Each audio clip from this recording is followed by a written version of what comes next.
do you think? Here? Good angle, right lighting. This'll do just fine. Come over here. Remind me, Solomon, what are we doing here? I mean, what am I doing here? I mean, why do I have to stand here? Scale. Why did you ask me to come here and provide scale? Who knows? I thought you would.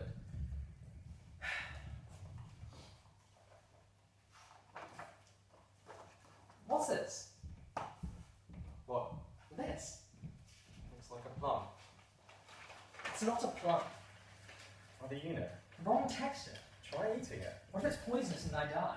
We'll have some peace and quiet. It looks like an orange. Does it? Well, it feels like an orange. It's got the right texture. Maybe it's an orange then. But it's purple. Oranges aren't purple. They're orange. That is why they're called oranges. Is it? I always reckon the fruit came first and then the colour. I mean, I can understand naming a colour after a fruit, but naming a fruit after a colour seems a bit odd. So is it an orange or not? I don't know. It's purple. You said that. It could be a blood orange. Blood orange is purple. Well, blood isn't purple. So? Blood oranges aren't purple either. So it isn't a blood orange? No. So what is it? I think it's a purple orange. A purple orange? Well, like a normal orange, only purple. No, I understand the concept. Are you really sure it's purple? What do you mean? Maybe it's painted. I think I've noticed by now that you're painted. Dyed. No! A trick of the light. Okay, maybe it's not a trick of the light, but it could be anything though. You don't know that it's really purple. And I think it is. Where did you get it? It was under a tree. An orange tree. No, a brown tree. Brown tree with oranges on it. Oh, yes. Did it have any purple oranges or orange oranges? Orange oranges, this is why it's so strange. If it were a tree full of them, it wouldn't be as unusual. It'd be fairly unusual. Fairly. But the less there is of something, the more unusual it is, right? If everyone had a wart in their arse, my doctor wouldn't have called mine unusual, would he? Didn't need to know that. It's a figure of speech. Whose speech exactly? It's a metaphor, Solomon. Fine. The important thing is, we must conclude that this purple orange is incredibly unusual. So this seems to be the only one of its kind. It is below a tree of oranges, which means it most likely came from that tree, but it was unlike any of the oranges on or around the tree, which means it may have come from some other place, and simply ended up under the orange tree. How? Give me a moment.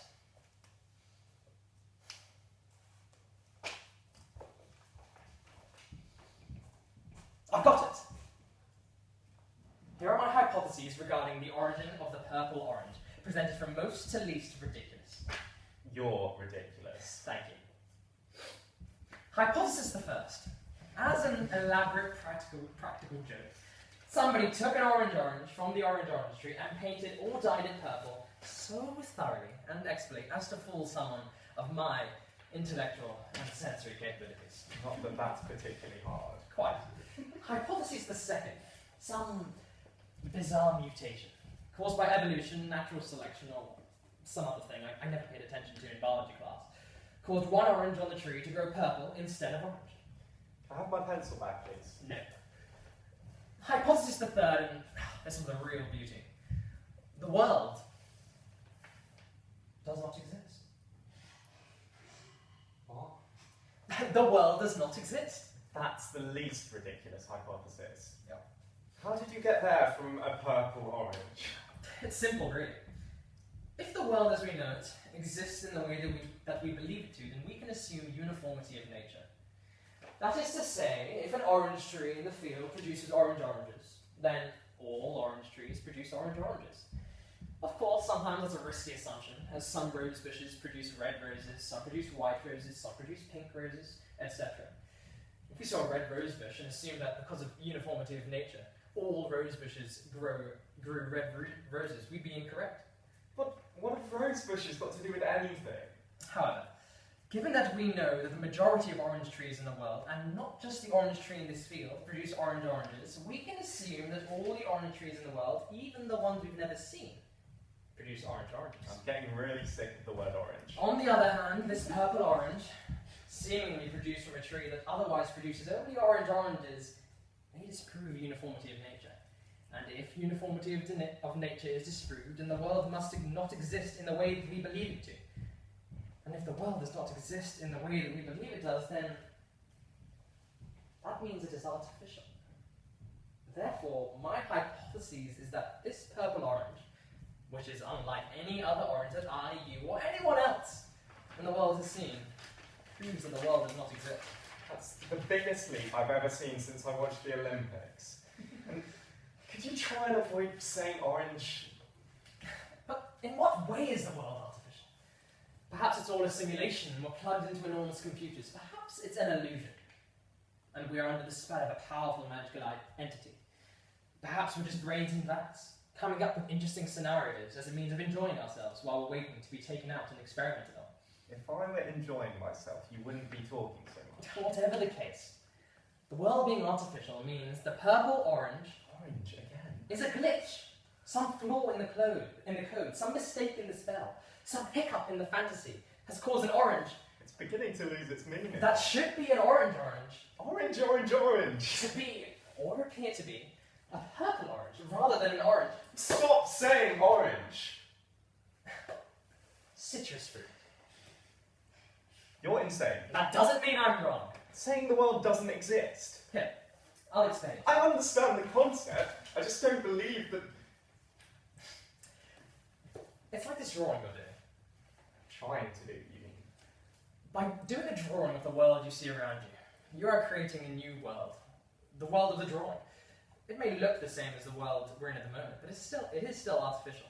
In creating the world of the drawing, you can make a mistake, like if you accidentally colour the cloud pink. Someone, or something, has created the world we're currently in, just like how you create the drawing world. But they made a mistake. That's why this fruit, which should be a combination of red and yellow, is purple. But that's not proof that the world doesn't exist. Well, what's your explanation then? There are plenty. Dye, paint. No. Or it's a different fruit. Or it's purple because of some genetic anomaly or mutation that makes infinitely more sense than assuming that the whole world around us isn't real. Just because you found a fruit that's some sort of unusual colour. Or can you prove that it is? For crying out loud! So far, you haven't presented any argument. Any proof that points towards the world being real, you've just attacked mine. Because I'm busy, and your idea is absurd. And so are you. That's what I mean. How can you expect to win any debate if you just insult the person you're debating with, instead of offering up any reason that your stance is the right one? You'd make a terrible politician. It's a good thing I'm not a politician then. I don't have debates. What do you call this then? The ramblings of a lunatic. And a waste of time. Now, would you please just stand over there so I can get on with this? Fine.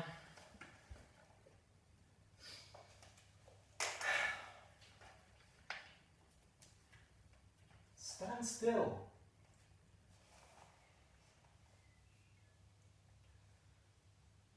You're a little in the way. Carter, you're blocking out a particularly well silhouetted tree, but I'd like to...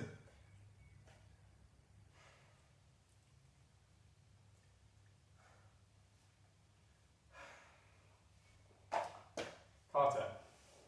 Carter! Oh, yes? Just move a little to the side, please. Sorry.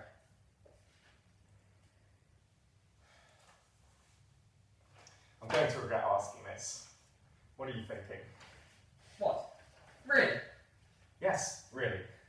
I need you to be focused, and that means we need to exercise this idea demon that's possessing you and making you act like a lunatic. Does that make you an idea priest? Carter, Right, sorry. Yes, so I was thinking you were thinking. about this orange. It is most definitely purple. And we've established that that means the world around us isn't real. If you say so. Then I started thinking, let's play devil's advocate for a little while and consider whether this purple orange really does mean that the world doesn't exist. After all, as you've established, there are several other explanations for a purple orange that doesn't involve a glitch in an elaborate system or a mistaken omnipotent entity's illusion. Although, These are, of course, still plausible. Of course. But it occurred to me, if somebody was creating the world we're currently in, they would need to have an extraordinary imagination. They've conjured up not only a planet, but every plant, every animal, every different person. They've had to design every individual person's unique fingerprints, tongue prints, the furrows and ridges of their brains. Think about it. If some entity was creating a world from scratch, they would have to come up with every book we've ever read, every song we've ever heard, every story ever told, or, at the very least, create a device, the brain, that could come up with all these things. And I seriously doubt that there is a being with the imagination, creativity, and technical/design capabilities to do that. So we've established that the world we're in must not have been created from scratch. Which means, If the world was created, it must have been based on a world that was already existing. exactly. So we know that there is a real world. But then, I ask myself, how do we know whether we're living in the real world, or the artificial world based on it? We don't. Or do we? Do we? We don't. No. But we can assume. Occam's razor. The simplest hypothesis is usually the true one. If the orange is taken as evidence that we live in a simulated world, then that means there are two or more worlds, and that there is some entity with the intellect, imagination, and capability to create a whole world. It is much simpler to assume that the orange is purple because of science. Science. Oh, you know, chemicals, proteins, bacteria, pigments, mutations, things like that. I won't bore you with the details. Much appreciated. There's one problem though. Oh? That's not exactly what Occam's razor means. No. No. I mean, you're not exactly wrong. You're just oversimplifying it. But isn't the pursuit of simplicity the whole point of... Carter. Sorry. Occam's razor is the rule that hypotheses should not be multiplied unnecessarily. The theory that requires the fewest hypotheses, the fewest assumptions, to be made is preferable to the more complex one, the one filled with unknown quantities and wild assertions. That sounds just like my version, but with long words. I always wondered, why is it called Occam's razor? Sounds like Mr. Occam just came up with it while shaving and just named it after the first thing he saw. It cuts away any unnecessary hypotheses from a theory. Like a razor cutting unnecessary hair from your chin. Just remember to moisturize your theory afterwards. Carter. Sorry. So, does that make a difference? My slightly mistaking the definition of a theory doesn't invalidate the conclusion I arrived at. Fallacy. Come again? Assuming that an argument built on a fallacy is incorrect simply because it was built on a fallacy. That's the fallacy. Oh, I remember this one. Citrus fruit. I'm sorry? Apology accepted. It seems to me that our definitions of Occam's razor are fairly similar. After all, the theory with the fewest assumptions, hypotheses, and unknown quantities is likely to be the simplest. Let's go through the process anyway, though, just for fun. For fun. The theory that the orange is purple, because of some nebulous scientific anomaly, requires one assumption/unknown quantity. That there is some biological or chemical reason for an orange to be purple. Precisely. Whereas the theory that the orange is purple because we live in a false world created by some all-knowing, all-powerful, infinitely creative entity requires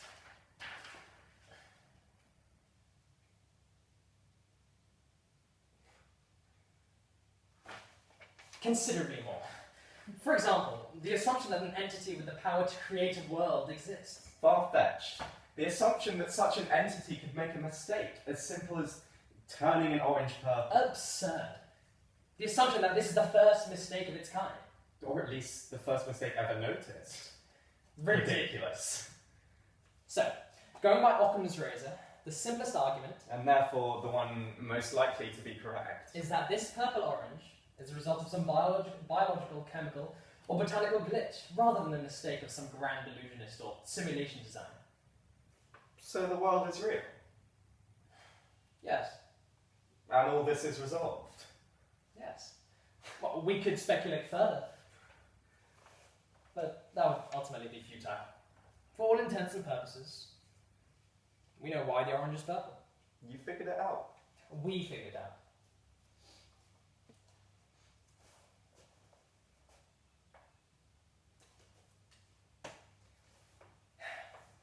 So there's no need for any more speculation. No, No more questions. No more discussions. I suppose not. Excellent. Yes?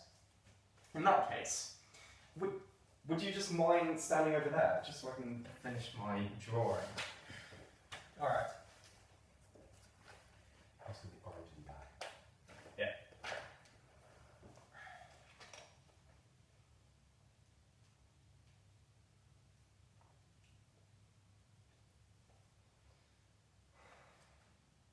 Carter, Yes? you know, I'll get out of the way.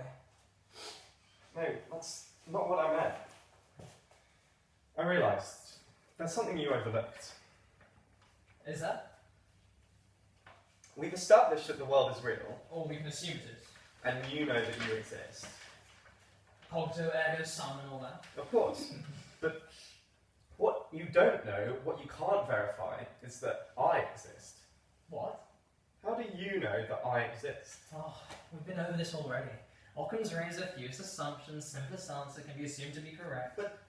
It's equally simple. The difference is, with the world, you'd need some omnipotent, omniscient, omni-whatever entity to have created everything. It requires far fewer assumptions and unknown quantities if we posit that I am simply a hallucination. A hallucination. Your imagination has always been impressive. It has. I mean, we can assume that you exist, Well, if I can doubt that I exist, I must be able to think. and therefore, I exist. how can you know that somebody else does? How do you know that I do? Aren't you doubting your own existence? Well, But if you don't exist and you're a product of my impressive imagination, then you're not doubting your own existence. I'm doubting your existence. exactly. And while you may claim to be thinking, I can't know for sure that you are. I am thinking. You're not making me think. Well, how can I know that? Can you know that? If you're a hallucination, then you're not thinking. You're only claiming that you're thinking. You're just an image, a representation of a friend who may not even exist. I don't think I'm a hallucination. I can think, and therefore I exist. Well, that doesn't prove anything. A hallucination would say that. You can't actually think. I'm just hallucinating you saying that you're thinking. Could a hallucination touch you? Theoretically.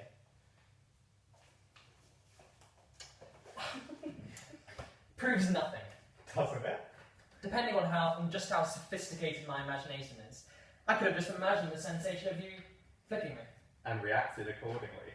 My imagination is clearly very convincing. Clearly. So what evidence do I have that you're real?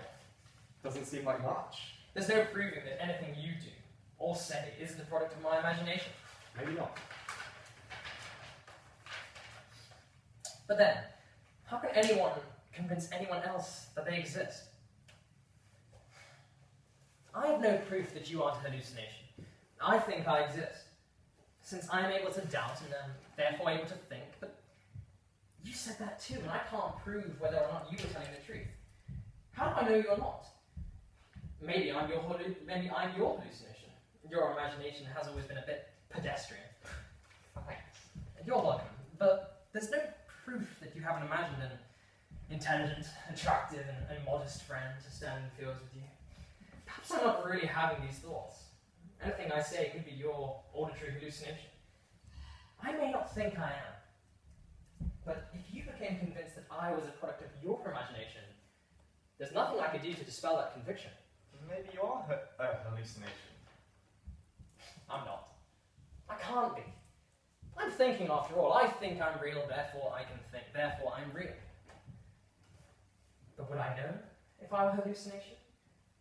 Does a hallucination know they don't exist? You ever asked one? No, they don't stick around long enough. I suppose the question is, who do you think you are? I'm sorry. Apology accepted. Who do you think you are? Solomon. Don't be literal. Who do you think you are? A human being, living, thinking, real. Metaphysically. empirically. You don't have a mind. They don't exist. You don't have a soul. Nobody does. You don't have an essence. Make me laugh. You don't have a brain. Speak for yourself. Ah, thought I got you. Never. You really do have a brain. But do I have a brain, or am I the brain? Is the brain you? If I am the brain, that means I named myself. I think we can both agree that your parents named you. Don't be literal. Touche. But it's true. Whether or not it's the source of our identity, what comes up with names for things? The brain. Therefore, what comes up with the word brain and assigned it to the brain? The brain.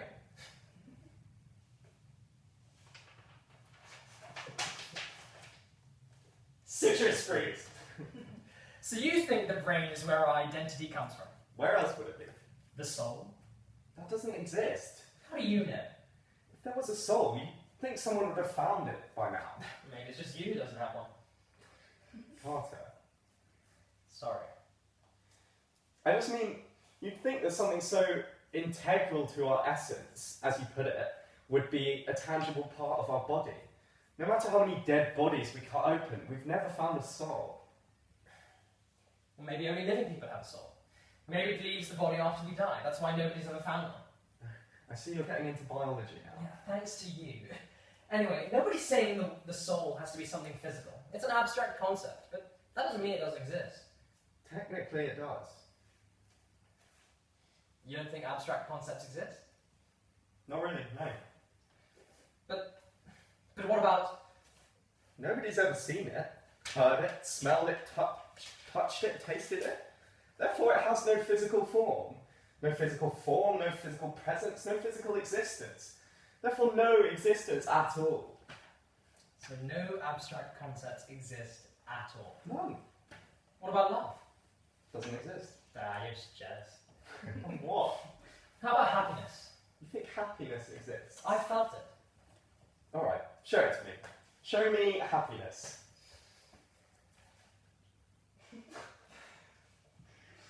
Happiness. No, not happiness. A smile. A man smiling. But you're misrepresenting happiness. It isn't meant to be a physical thing. Exactly. So it doesn't exist. It exists as an idea. It exists in our heads. I suppose it does, but that's not enough. Of course it is. Do unicorns exist? Well, you can't really prove it, don't it? But do they exist based on all current evidence? No. But the idea of unicorns exists. That means unicorns exist, doesn't it? Well, By your own argument, if something exists as an idea, it must exist. That's what you said for happiness. happiness isn't supposed to be physical. Even in theory, unicorns are. Irrelevant. You can't say that. And you can't have one rule for one thing and another rule for another. Either existing is only an idea, either existing as only an idea is actual existence, or it isn't. Either unicorns exist or happiness doesn't. Which is it? Solomon, Which is it, Carter? happiness doesn't exist.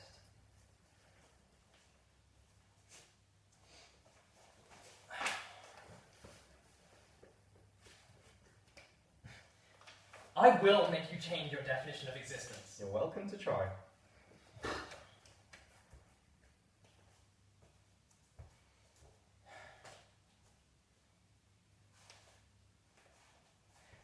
Do humans exist?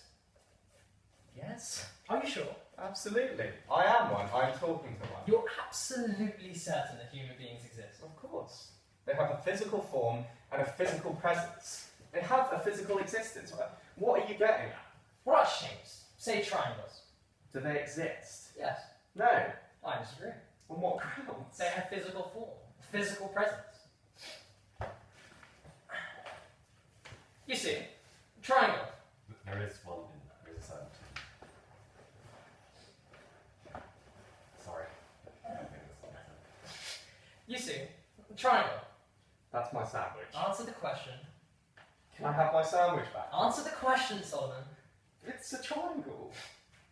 Shaped sandwich. It isn't the form of a triangle. It's the physical form of a sandwich. The word triangle doesn't exist It doesn't describe a thing that exists. It describes the state in which something exists. It is triangular, but there's nothing that is a triangle about it in the same way that this is a sandwich. There's nothing made of triangle. So triangle just describes a state in which a physical thing exists. That's right. And there's nothing made of triangle, so triangles cannot exist. There's nothing made of triangles, so triangles can't exist. But that sandwich exists. Yes. Because it's made of sandwich. And human beings exist. I mean, you said so earlier. You were absolutely certain that human beings exist, but there's nothing made of human being, is there? No. I'm sorry. Apology Don't accepted. you even try. Fine. There's nothing made of a human being. So if we use your own definition, human beings do not exist. And that's not all. There may not be anything that exists as a human being. But I suppose you could say that the phrase human being, it describes a state in which things exist. Just like a triangle. So by your logic, if human beings exist, And so do shapes. which are abstract concepts, Yes. so abstract concepts can exist. Yes. So I win. Yes. How'd you like that, Mr. You're welcome to try it? Doesn't mean anything. What is that? Existence is a subjective concept. It can equally be argued that nothing exists at all, or that us being able to conceive of something means that it exists to some degree. Just depends on your definition. You haven't proved anything. Boo, sore loser. I won, and that's that. And now, I'm going to celebrate my victory by eating the purple orange that started all this. Don't touch my sandwich. Where did you put it? It's in there. I don't think so.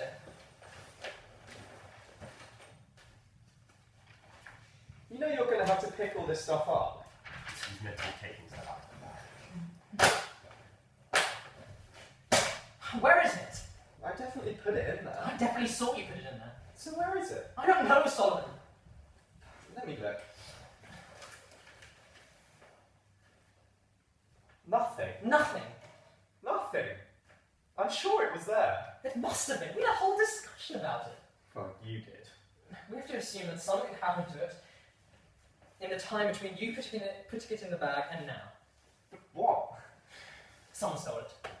Some unknown person who was able to arrive, steal the orange, and leave without us seeing or hearing them, who was desperate enough to steal an orange but didn't steal anything else. You don't sound convinced. I'm not. Neither am I. Maybe it was an animal? A dog that we were too distracted to hear, or a rabbit or something? There aren't any animals for miles. A bird? None of the birds in this area would carry an orange. A pigeon? They don't carry A things. magpie? Oranges aren't shiny enough. A swallow? African or European? Does it matter? Not really. They're both too small. How do you know so much about birds? Well, one has to know. One has to know. We need to focus, Carter. Right. On what exactly? On what happened to this orange? Right. Maybe it rolled away. We're not on a hill. Maybe it fell in a hole. We've seen it. Maybe. Maybe. Maybe it never existed. Oh, this again. There's no other explanation, unless you want to say that it just popped out of existence. If it ever existed, it would have to keep on existing. So the theory that makes the most sense is... It didn't exist in the first place. You're right, but we both saw it. Did we? Yes, well, we both held it. Did we? We're not back on hallucinations again, are we? Oh, seems like it. Well, I suppose we'd better get to it. A person can deny that they're a hallucination, and while we can't prove it one way or the other, at least they can argue that that's the case, whereas an orange, lacking the ability in body parts necessary to speak, is unable to. Wait. What? Wait. What for? Me. I'm confused. Me too. But that's never stopped us before. What if the orange wasn't a hallucination? But how else could we have... Not a hallucination, but a false memory. What do you mean? Essentially, what if it wasn't our senses that imagined the orange, but our minds? I thought you said we didn't have minds. Our brains then. We didn't hallucinate the orange in the moment. There never was a moment. We just remember finding an orange, even though we never did. I still don't understand. Put it this way, we're not remembering a hallucination, we're hallucinating a memory. So we didn't actually see the orange. And we didn't imagine seeing it either. Not then, at least. And we are, right now, imagining that we saw it then. Exactly. So what did happen? I don't know. Maybe everything between us arriving and you asking me who I think I am never happened. You think I just randomly asked you, who do you think you are? Something you do. Yeah, that's true, it is. What this disappearing orange situation proves to me is that we cannot trust our own memories. I mean, that's not exactly news, though. I mean, I can't remember what I had for breakfast this morning. You didn't have breakfast this morning. Oh, that explains that. Well, I can't remember what I had for breakfast yesterday. That's not what I mean. It's one thing when you can't remember something that happened. It's very different and a lot more concerning when you think you remember something that happened, only to find out that it never did. Such as? Say I remember going to a party last year. A party? You. Carter. Sorry. I remember what I wore, what I drank, who I talked to, and so on. Only then, I see my calendar, and I realise I was on holiday in Australia at the night of the party. My memories are so vivid, but I couldn't possibly be there because I was on holiday. So, what happened? Your brain created a false memory? Precisely. But then how can we know any of our memories are accurate? I'm not sure we can. Well, there must be a way. How about, what if we both tried to recall a given event? I'll sing the orange. No. Something more momentous. Something so important we can possibly remember it from. And if our memories are the same, then we know we can't trust them. It's worth trying. How about your last birthday? Not significant enough. The royal wedding? Not personal enough. The day we met? Perfect. Alright. On three, when was it? 1, 2, 3, 15 years ago. Where? Philosophy class. And who was the teacher? Miss Waller. Mr. Walton? Hang on. Yeah, it was definitely Miss Waller. She taught us epistemology. But we didn't meet studying epistemology, we met studying ethics, and Mr. Walton taught us ethics. No, he taught us existentialism.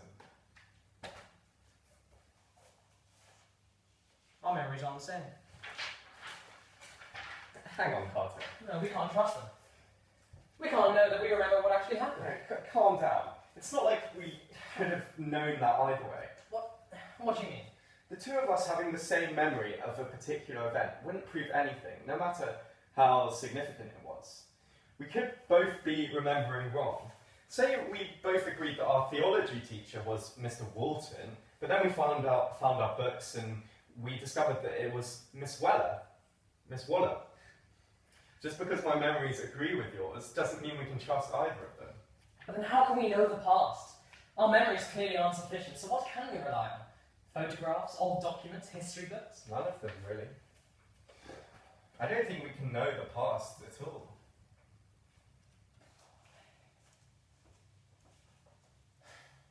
Look at it this way. History and the past are two separate concepts. History is essentially what we think happened. Obviously, it's informed by documents and paintings and texts, but that doesn't mean it's true. History has been wrong before. Vikings didn't wear horned helmets. That was made up for an opera in the 1800s. Cowboys wore bowler hats instead of steltons. Hitler actually had both his testicles. And the Declaration of Independence was signed on August the 2nd, not June the 4th, July the 4th. History can be changed. History can be controlled. History can be created. The past is different though. The past is what actually happened, regardless of whether we know about it or not. There are probably an infinite number of past events that we will never find out about, but they still happened. On the other hand, just because history tells us that something happened doesn't mean it actually happened in the past. If every history book in the world told us that Shakespeare was a woman, or cavemen rode bicycles, or Julius Caesar was killed by samurai with machine guns, none of that would change the past. The past cannot be changed. The problem is, there's no way that we can There's no way that we can know the past. The problem is, the only way we have to know the past is history. As we've established, history is unreliable, so we cannot know the past. Then, how do we know that there is a past? What do you mean? How do we know that the world has existed for millions of years, or even minutes? How do we know that the world didn't just blink into existence 30 seconds ago, and everything we remember from before then is just false memories? Well, I suppose I don't think we can. Then how can we know anything? How can we know that we're friends? We can know that for absolute certain. How? If we weren't, I would have told you to piss off years ago. You know that's not what I meant. Carter, come on. If we can't trust our memories, we don't know that we didn't just come into being. We don't know anything. There are some things we can know. Like what? We know who we are. Or we think we do. But we agreed. If you think you exist, then you exist. But what are we? What do you mean? Are we just bodies? Were we just put here, lumps of flesh and bone, to wander the earth looking for some greater meaning? What are we? What makes us who we are? We're human beings. What does that mean? What makes us different from chimpanzees with differently proportioned limbs and a haircut? For the love of What? nothing. So you want to know what makes us different from chimpanzees? We have society, complex social structures and hierarchies. And they have a political system. Alpha males gain power by manipulating others and gathering allies to back their authority. Really? Machiavellian chips. I mean, that's not really what Machiavelli talked about, but the common definition. Solomon! Sorry, alright. What about self-awareness? Recognizing oneself as an individual separate from others and your environment. Nah, chips can do that. Rational thought. Ethical debate. Contemplation of the self. Or maybe, we don't know. What are you even looking for? What can I say? What can I tell you to prove that we're not just shaved apes? I don't know. Something that makes humans, sets us apart from, something that gives us. I get it. You want me to tell you that there's a soul. Something that only humans have. That's special to us. That gives us ourselves and our identities in a way that no other animal could understand.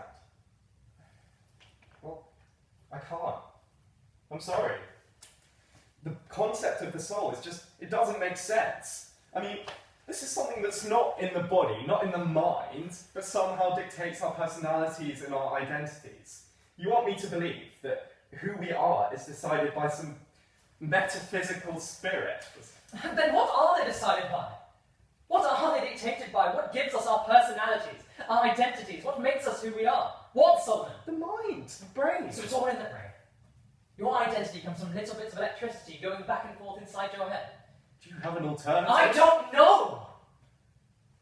It can't be the brain. Because losing part of your brain doesn't change who you are. Or does it? It can change your personality, make you act like a different person, but it doesn't change your what? Your name? That's not your identity. Your genetics? That's not who you are. But then what is? It's not one thing. None of them work. Carter, you're ranting. Could it be all of them? Nature, nurture, physical, mental, emotional. But if any of those can form your identity, then any of them can change. Your identity can change. It's not fixed, it's fluid. And if it's fluid, then you have no real identity. You're just a series of different people from day to day, moment to moment. Carter, stop. This isn't helping. But you said it. You said there is no soul, nothing that stays the same, even as our bodies and brains and environments change. No fixed source of identity that makes us who we are. Because it's an irrational belief. There's no... And if there's no fixed source of identity, and nothing else we can derive an identity from, then we don't have identities. We aren't people, we don't exist. How can you say that? We agreed. Our bodies exist, our brains exist, but we don't. There is no us, no you, no me, no such thing as a self or an individual, because there is nothing that anchors us, nothing that defines us, nothing that makes us any different. Who cares? What? You heard me. Who cares? I do. I thought you did it. We've been arguing about it before. There's no you. There's no me. There's no us. How can we argue when we don't exist? Alright, maybe there is no fixed source of identity. Maybe there's nothing physical, spiritual, whatever, that makes us who we are or makes us special. Maybe I'm hallucinating you, or you're hallucinating me, or we don't exist, or the world doesn't exist. So what? I'm here. You're here. I know who I am. You know who you are. As long as we think we exist, then we do. As long as we think we're friends, then we are. Reality is as we perceive it. So who cares if we're brains in a jar, living in a simulation designed by some omnipotent programmer?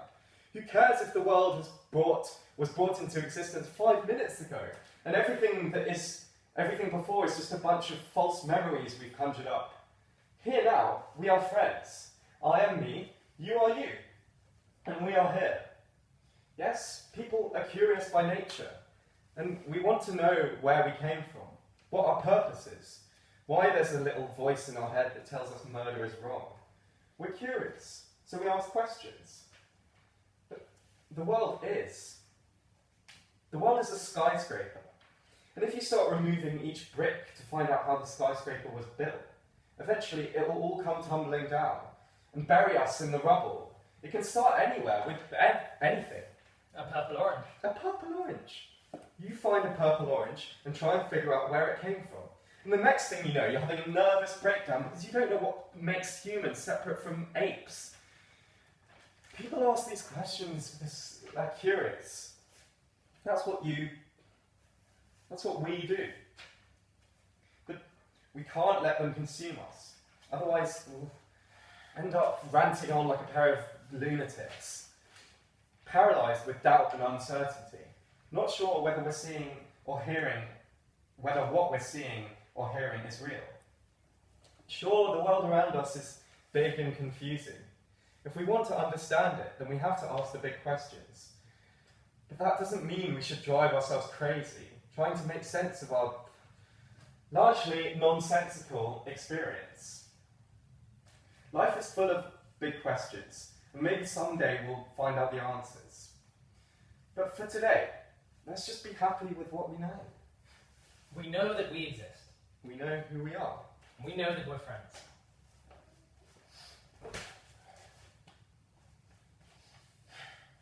I've missed you. Did I go somewhere? Solomon.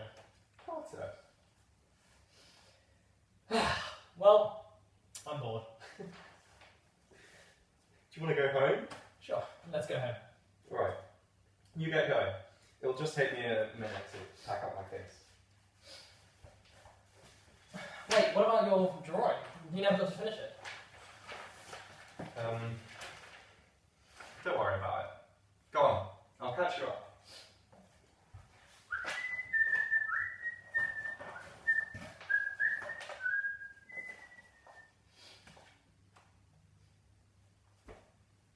You know,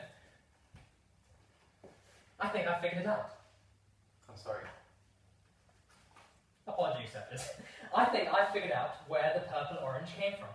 Where? I'll tell you on the way home.